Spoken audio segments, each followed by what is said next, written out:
Zabi Ash Signature Salon, Parlor, Institute and Z Force. जी अब हम आज बताने वाले हैं केराटिन कितनी कंपनीज की आ रही होती हैं, कौन कौन सी कंपनीज इसमें काम कर रही होती हैं और केराटिन किस कंपनीज की होती हैं, तो उनके प्रोसीजर मैं आपको बताऊंगा कैसे वो अप्लाई किए जाते हैं। तो डिफरेंट किस्म के ज़ेबी सिग्नेचर सैलून में हम अपना प्रोडक्ट अप्लाई कर रहे होते हैं।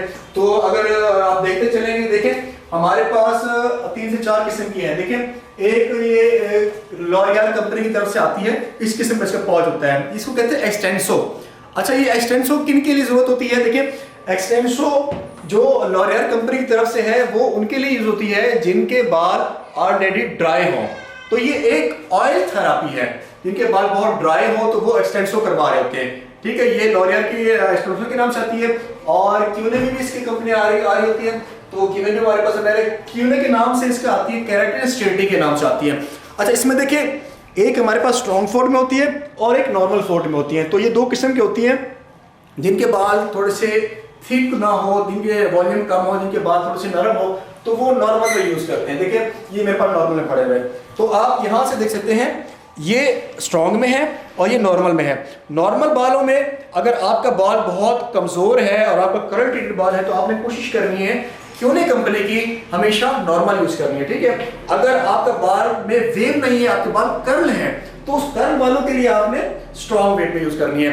तो ये चीज कस्टमर को हमेशा, क्लाइंट को हमेशा पता होनी चाहिए कि अगर आपका बाल किस केमिकल से ट्रीट किया जा रहा है, स्ट्रॉन्ग से किया जा रहा है, नॉर्मल से किया जा रहा है। किसी भी सैलून में जाए आप, सबसे पहले आपको पता हो कि आपके बाल नॉर्मल ट्रीट हो रहे हैं या स्ट्रॉन्ग ट्रीट हो रहे हैं। स्ट्रॉन्ग किसके लिए? अगर बाल बहुत ज्यादा कर्ल में वेव्स नहीं है, अगर कम आपकी वेव्स है तो आप नॉर्मल यूज करेंगे, और अगर आपका ज्यादा कर्ल है तो उसके आप स्ट्रॉन्ग करेंगे। ठीक है, इसमें भी मैं आपको बता रहा हूं ये केराटिन रिबॉन्डिंग है। ठीक है, क्यों नहीं कि एक और आती है खाली वो रिबॉन्डिंग होती है। तो हम ज़ेबी सिग्नेचर सैलून में हम बिल्कुल जो है नॉर्मल रिबॉन्डिंग में यूज नहीं करते, क्योंकि नॉर्मल रिबॉन्डिंग बहुत बालों के लिए नुकसानदेह होती है। ठीक है, उसका तो हमारे रिजल्ट आ जाता है, लेकिन जब हम उसके अंदर हम उसको ग़िज़ा नहीं दे रहे, खाली हम उसको बॉन्ड तोड़ रहे हैं तो बाल डैमेज हो जाता है। ठीक है, ये क्यों नहीं की होगी।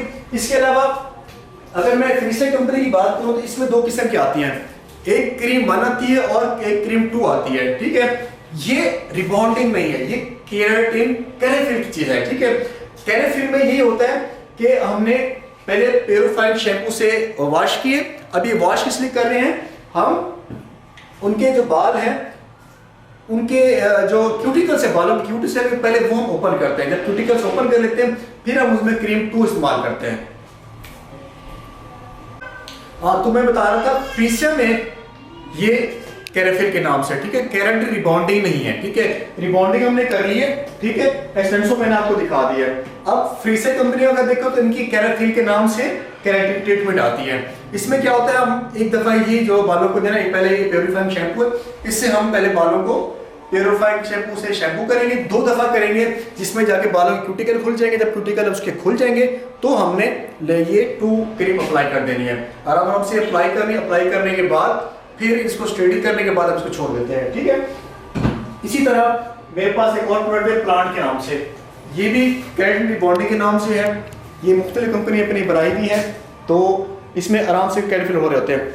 इसके अलावा जो ग्रीनवुड है, ये ग्रीनवुड की कंपनी है, इनका बोटॉक्स आता है। तो ग्रीनवुड का बोटॉक्स बहुत अच्छा है, अगर आप वो भी यूज करेंगे तो बहुत अच्छा लगेगा। ठीक है, तो व्यूअर्स ये हमने आपको बताया कि मुख्तलिफ कंपनीज के मुख्तलिफ केराटिन और उनके जो हेयर ट्रीटमेंट्स हैं वो मैं आपको बताए हैं। ठीक है, थैंक यू सो मच।